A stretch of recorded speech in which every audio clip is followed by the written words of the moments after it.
오늘 저희 모두에게 주신 하나님 말씀 로마서 6장 1절에서 4절의 말씀입니다. 함께 봉독하심으로 하나님의 말씀을 받으시겠습니다. 그런즉 우리가 무슨 말을 하리요? 은혜를 더하게 하려고 죄에 거하겠느냐? 그럴 수 없느니라. 죄에 대하여 죽은 우리가 어찌 그 가운데 더 살리요? 무릇 그리스도 예수와 합하여 세례를 받은 우리는 그의 죽으심과 합하여 세례를 받은 줄을 알지 못하느냐? 그러므로 우리가 그의 죽으심과 합하여 세례를 받음으로 그와 함께 장사되었나니 이는 아버지의 영광으로 말미암아 그리스도를 죽은 자 가운데서 살리심과 같이 우리로 또한 새 생명 가운데서 행하게 하려 함이라. 아멘. 오늘 로마서 15번째 시간입니다. 나는 죽었다. 이 제목으로 잠시 말씀을 나누겠습니다. 1절에서 말씀을 하시죠. 그런즉 우리가 무슨 말을 하리요? 은혜를 더하게 하려고 죄에 거하겠느냐? 이 질문은 앞장에 나오는 5장 20절 말씀 때문입니다. 죄가 더한 곳에 은혜가 더욱 넘쳤나니, 이 말씀에 대한 오해를 미리 막기 위해서입니다.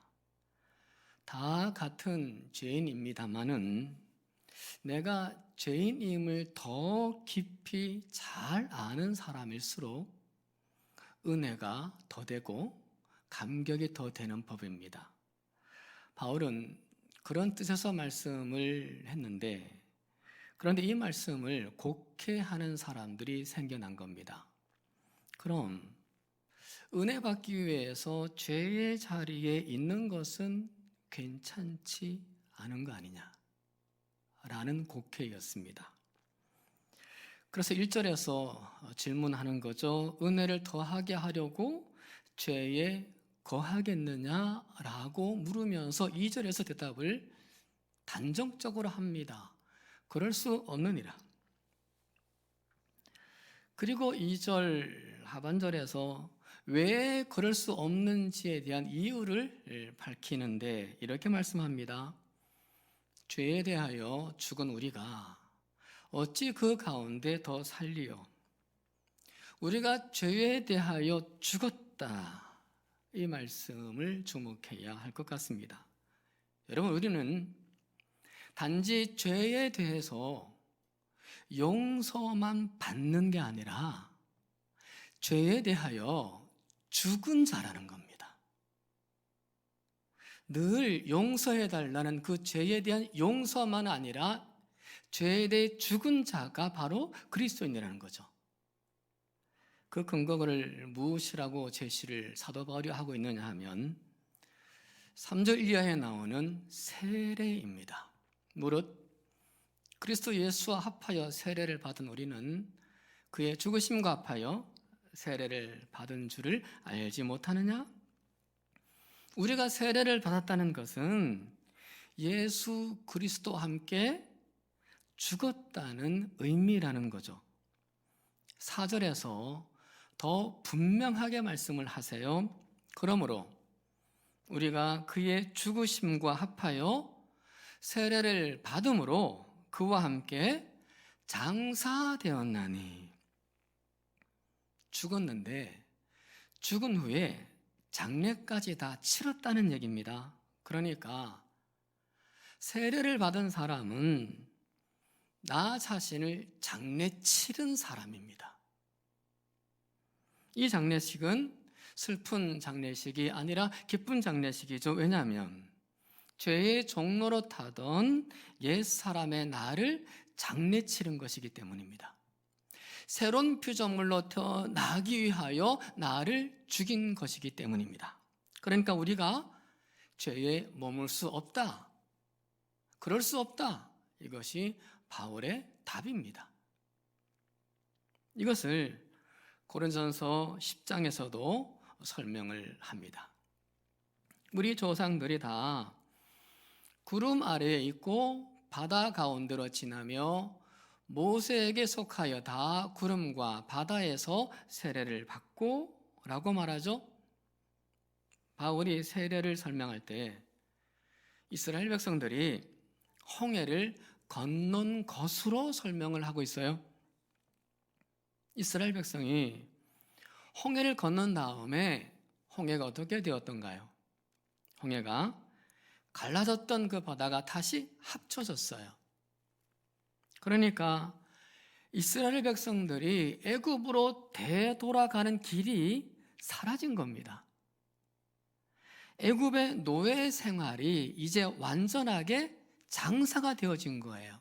장례를 치른 거예요. 그러니까 출애굽은 어떤 측면에서 바울이 생각하는 그 이해가 뭐냐 하면 노예되었던 이스라엘 백성들의 삶의 장례식 날이 출애굽 홍해 건넌 날이라는 거죠. 기쁜 장례식인 거예요. 김익도 목사님을 아시죠? 악명 높은 깡패였습니다. 사람들이 아침에 장에 가는 날이면 집을 나설 때 이런 기도를 드렸다죠. 제발 김익두만은 만나지 않게 해달라고. 그런데 그가 예수를 믿고 세례를 받아요. 김익두가 달라졌다는 소문이 퍼지기 시작했어요. 그런데 어느 날 짓궂은 한 사람이 김익두를 시험해 보기 위해서 구정물을 끼얹었어요. 이때 김익두가 이렇게 말하고 조용히 지나갑니다. 옛날에 김익두는 죽었다. 그리고 김익두가 죽었다라는 부고장을 다 돌립니다. 어거스틴도 그랬습니다. 회심을 하고 나서 거리로 나서는데 옛날에 놀던 여인이 계속 따라오면서 죽은다는 거였습니다. 이때 어거스틴이 했던 유명한 말이 있죠. 너는 너로되 나는 내가 아니다. 회심하고 나서 예수 믿고 나서 세례받고 나서는 나는 내가 아니라는 거예요. 바울은 본문에서 이것을 말하고 있어요. 예수를 믿고 그리고 세례를 받았다면 죄에 대하여 죽은 자로 살아야 한다는 거예요. 그런데 우리는 예수를 믿고 세례를 받았음에도 불구하고 이 부분을 확신하지를 못해요. 이렇게 예를 들면 이해가 조금 더 될지 모르겠습니다.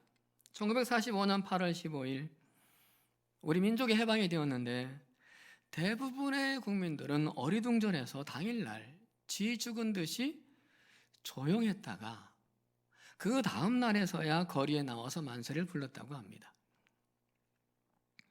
해방을 몰라서 그런 게 아니라 실감이 나지 않아서요. 느껴지지 않아서요.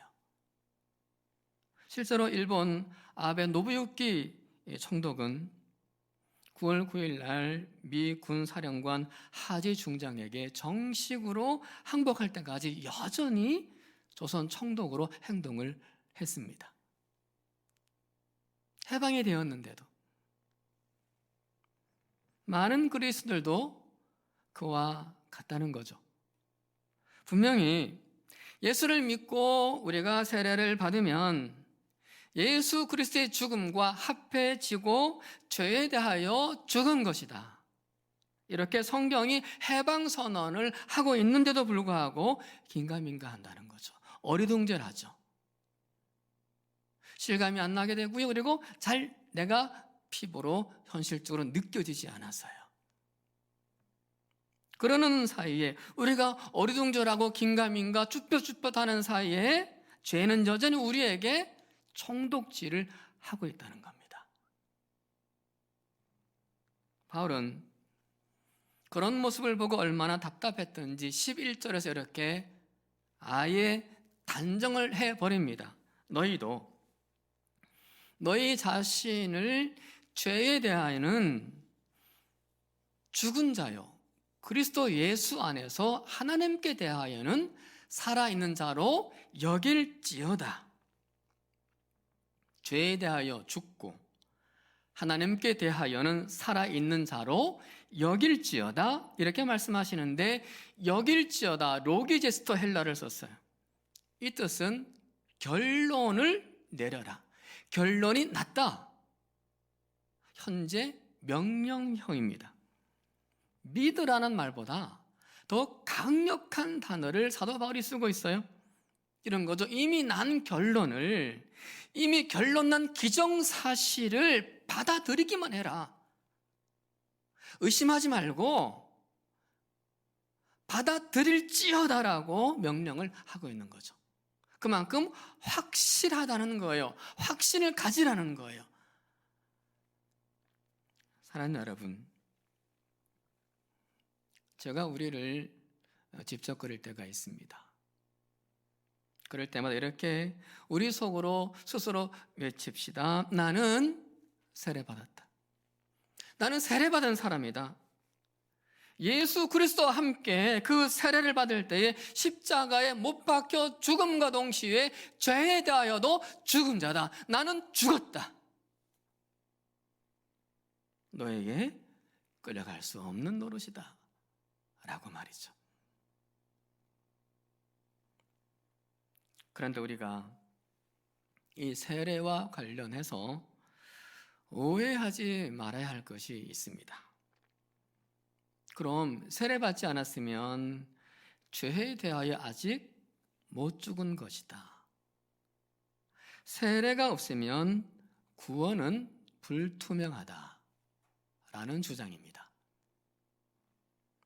그러나 절대 그렇지 않죠. 세례는 예수 그리스도의 죽음에 동참해서 죄 사함을 받고 그리스도와 연합이 되었다는 것을 공인해 주는 후속 조치이지 선제 조건이 아닙니다. 사도행전 10장을 보면 좀 더 이해가 될 것 같아요. 베드로가 고넬료의 집에 복음을 전하는데 성령이 임했어요. 이때 베드로가 이런 말을 합니다. 이 사람들이 우리와 같이 성령을 받았으니 누가 능히 물로 세례 베품을 금하리요. 성령을 받았는데 누가 능히 물 세례 베푸는 것을 금하겠느냐. 이방인일지라도. 이 말씀을 잘 보시면 세례를 받기 전이죠. 근데 이미 뭐요? 예수를 믿었고요. 그리고 뭐요? 성령도 받았어요. 그러자 세례를 주는 게 맞다는 거죠. 그러니까 믿음과 성령 세례가 먼저였고 물 세례가 그 뒤에요.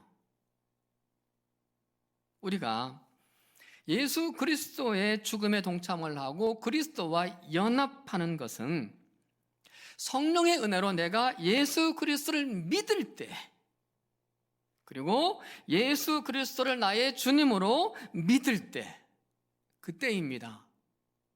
우리가 신학적으로 얘기하면 성령 세례를 받을 때이지 물 세례 받을 때가 아니라는 얘기예요. 그래서 고린도전서 12장 13절에서 말씀하세요. 우리가 다 한 성령으로 세례를 받아 한 몸이 되었고, 성령 세례를 강조하고 있죠.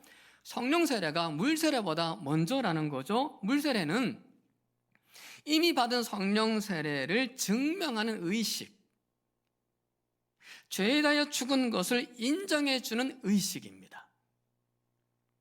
죄 용서함을 받은 사람이 나중에 세례를 받는 거예요. 결코 용서함을 받기 위해 세례받는 게 아니고요, 천국 가기 위해 세례받는 게 아니에요. 이미 그 전에 우리는 결정되었어요. 그럼에도 세례가 중요한 것은 공적 표시이기 때문에요. 예수와 함께 장사된 자, 죄에 대하여 죽은 자로 법적으로 인정해 주는 의식이기 때문에 중요합니다. 마치 결혼식이죠. 결혼하지 않고 살 수 있어요. 그러나 결혼식은 법적으로 인정해 주는 의식이에요. 그와 같은 거죠. 중요한 것이라는 겁니다. 해서 바울은 세례를 중요시 여기고 있습니다. 그런데 궁금하고 또 한편으로 괴로운 것이 있어요. 성령 세례를 받았어요. 그래서 내가 예수 그리스도와 함께 죽었음을 확신도 했어요. 내가 죄에 대하여 이제 죽은 자다라는 확신을 가졌어요. 물 세례까지도 받았어요. 그래서 그의 내 신앙을 증명도 했어요. 법적으로 증명이 다 됐어요. 근데 나를 죄에게 넘겨줄 때가 있어요, 없어요? 있어요. 내가 죄에 넘어갈 때가 있어요. 왜 그런가요? 두 가지 이유라고 생각합니다. 하나는 죄는 여전히 살아있기 때문입니다.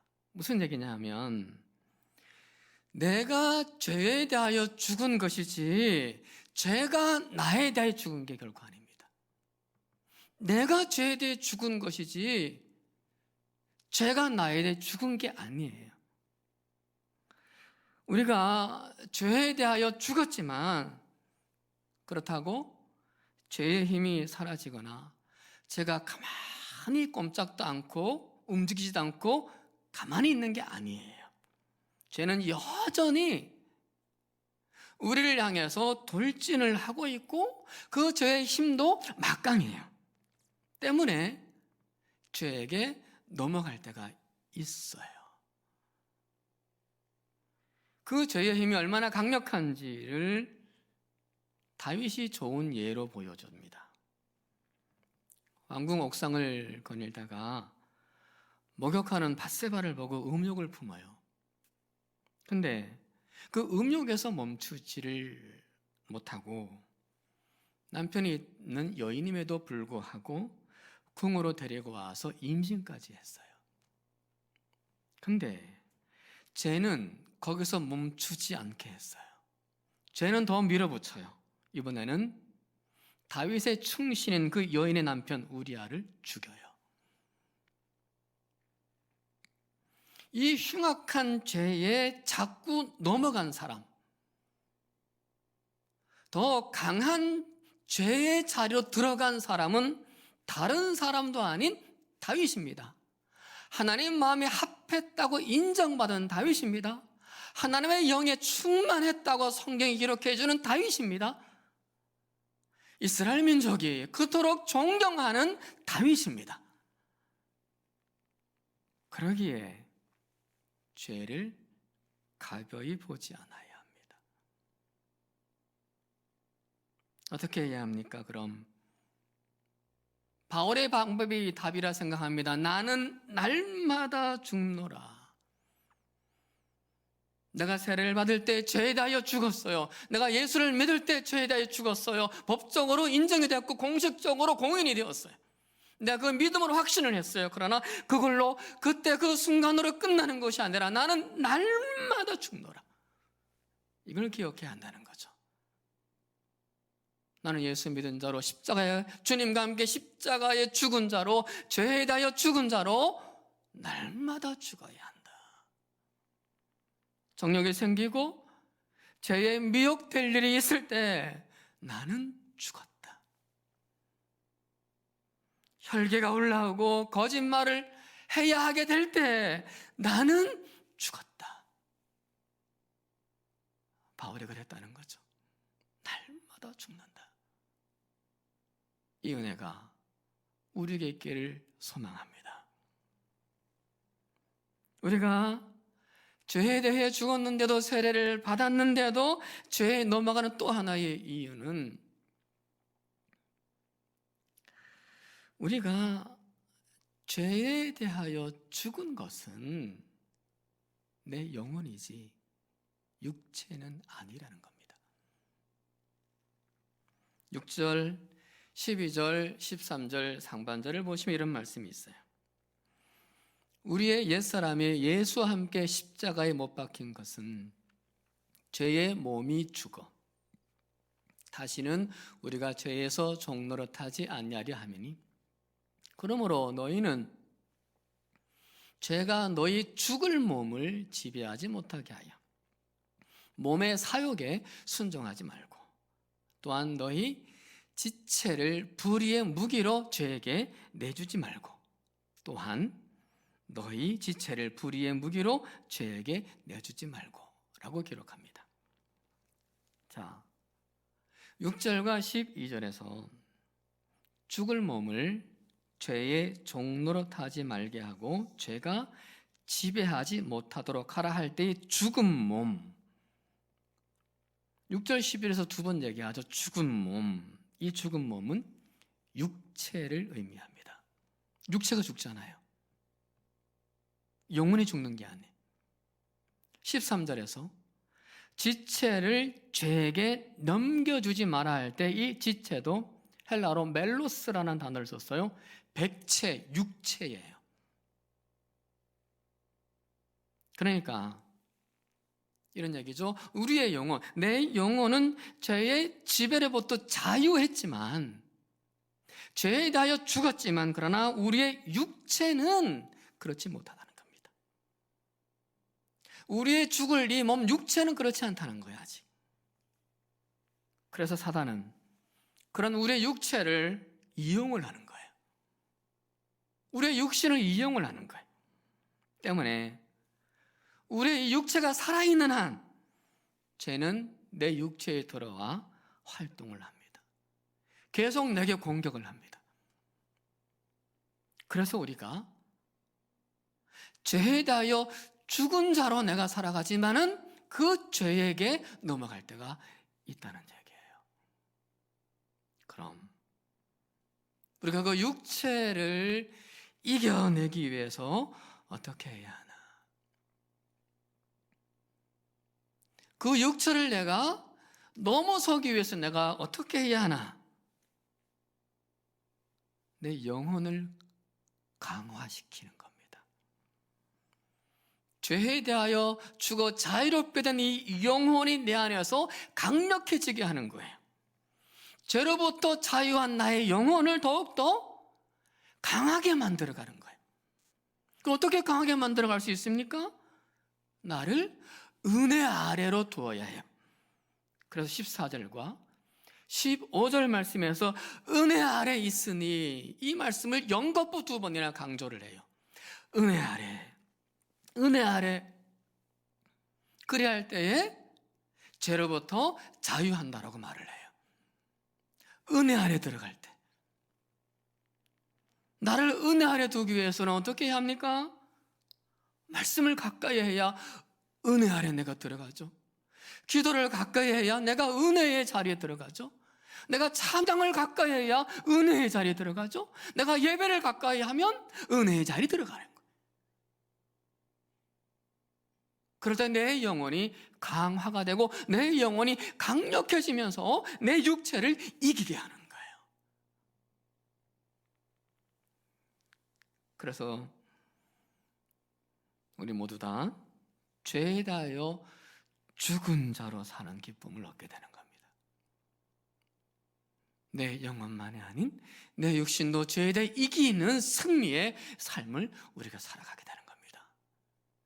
이 은혜가 우리 모두에게 있어지기를, 이 승리가 우리 모든 성도님들과 우리 특별히 청년들에게 있어지기를 주의 이름으로 간절히 축원드립니다.